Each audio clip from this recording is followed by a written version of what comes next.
Another set of things that you can add into that single leg stance with the triplanar control of the lower extremity and the pelvis is to add some upper extremity activity.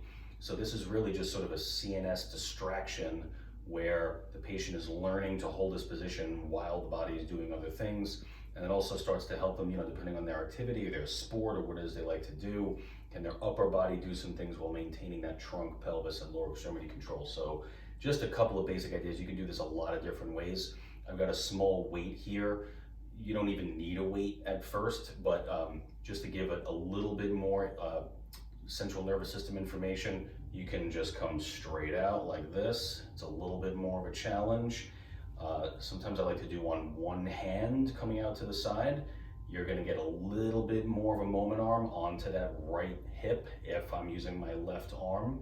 Sometimes I'll have people pass things back and forth. And all this, again, I'm maintaining that same exact position in my leg.